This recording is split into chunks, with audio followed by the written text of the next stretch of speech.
안녕하세요. 21세기 아카이브입니다. 저희는 방대한 데이터 속에서 현대사의 중요한 순간들을 포착하고 기록합니다. 지금부터 2006년 11월에 직구촌 탐험을 시작합니다. 기록 속의 그 순간들을 발굴해 볼까요?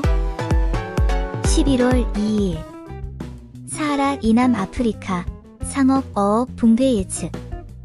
학술지 사이언스가 남획과 환경오염 등으로 인해 2048년까지 상업어업이 완전히 붕괴될 것이라는 연구 결과를 발표하며 환경위기에 대한 경종을 울렸습니다. 마이크로소프트 노벨, 리눅스 상호 운용 협력 발표.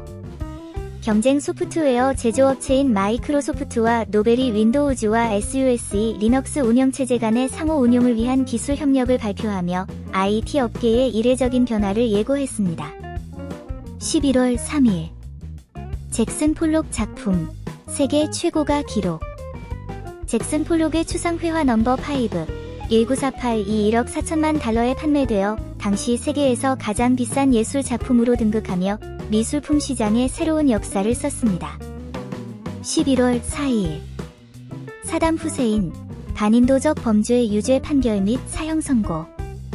바그다드 법원이 사담 후세인 전 이라크 대통령에게 반인도적 범죄로 유죄를 선고하고 교수형에 처하도록 판결했습니다. 이라크 역사상 중대한 재판이 마무리되었습니다. 중국 후진타오 주석, 아프리카 원조 2배 증액 약속. 후진타오 중국 주석이 아프리카 지도자들이 참석한 회의에서 아프리카에 대한 해외 원조를 2배로 늘리겠다고 약속하며 중국의 글로벌 영향력 확대 의지를 시사했습니다. 11월 5일 사담 후세인 선고에 대한 국제적 반응 엇갈려. 사담 후세인에 대한 사형 선고에 대해 이라크와 이란은 환영한 반면 유럽연합은 사형 제도에 반대하며 국제사회의 반응이 극명하게 엇갈렸습니다. 11월 7일 미국 총선, 민주당, 하원 통제권 확보. 미국 유권자들이 중간선거에 참여한 결과 민주당이 미국 하원의 통제권을 되찾았습니다. 이는 조지 W. 부시 행정부의 남은 임기에 큰 영향을 미쳤습니다. WTO, 베트남 150번째 회원국으로 초청. 세계무역기구, WTO, 가 베트남을 공식적으로 150번째 회원국으로 초청했습니다. 이는 베트남의 경제 개방과 국제 무역체제 편입을 상징합니다. 11월 8일 도널드 럼즈펠드 미 국방장관 사임 발표. 도널드 럼즈펠드 미국 국방장관이 사임을 발표했으며 이라크 전쟁에 대한 부시 행정부의 책임을 상징적으로 보여주었습니다. 후임으로 로버트 게이츠가 지명되었습니다. 미국 총선, 민주당, 상원 다수당 확보 확정. 민주당이 버지니아주 상원 선거 승리를 확정하며 미국 상원에서도 다수당 지위를 확보했습니다. 이로써 민주당은 의회 양원을 모두 통제하게 되었습니다. 11월 10일 러시아 미국 WTO 가입 관련 핵심 무역협정 성명. 러시아와 미국이 러시아의 세계무역기구 WTO 가입을 위한 핵심 무역협정에 서명했습니다. 이는 러시아 경제의 세계 시장 편입을 위한 주요 진전이었습니다. 11월 13일 선 마이크로시스템즈 자버 프로그래밍 언어를 GNU GPL로 공개.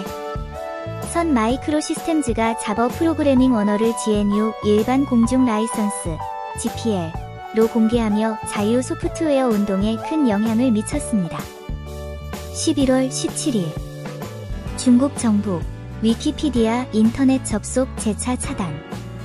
중국 정부가 1년 만에 해제했던 위키피디아 인터넷 접속을 다시 차단했습니다. 이는 중국 내 인터넷 검열 및 정보 통제 문제를 다시 한번 부각시켰습니다. 11월 21일 레바논 산업부 장관 피에르 제마엘 암살. 피에르 제마엘 레바논 산업부 장관이 베이루트에서 총격범에게 암살되었습니다. 이는 레바논의 정치적 긴장을 극도로 고조시키고 국내 정쟁을 심화시켰습니다. 11월 22일 네팔 평화조약 서명으로 11월 내전 종식. 네팔 총리와 마오이스트 게릴라 지도자가 평화조약에 서명하며 11월간의 네팔 내전을 공식적으로 종식시켰습니다. 11월 23일 러시아 전 스파이 알렉산드르 리트비넨코 독살로 사망. 런던에서 독극물 폴로늄 210에 중독되었던 러시아 전 스파이 알렉산드르 리트비넨코가 사망했습니다. 이 사건은 러시아 정부의 연루 의혹과 함께 서방과의 외교적 긴장을 야기했습니다. 11월 24일 리트비넨코 사망 전 푸틴 러시아 대통령 암살범으로 지목.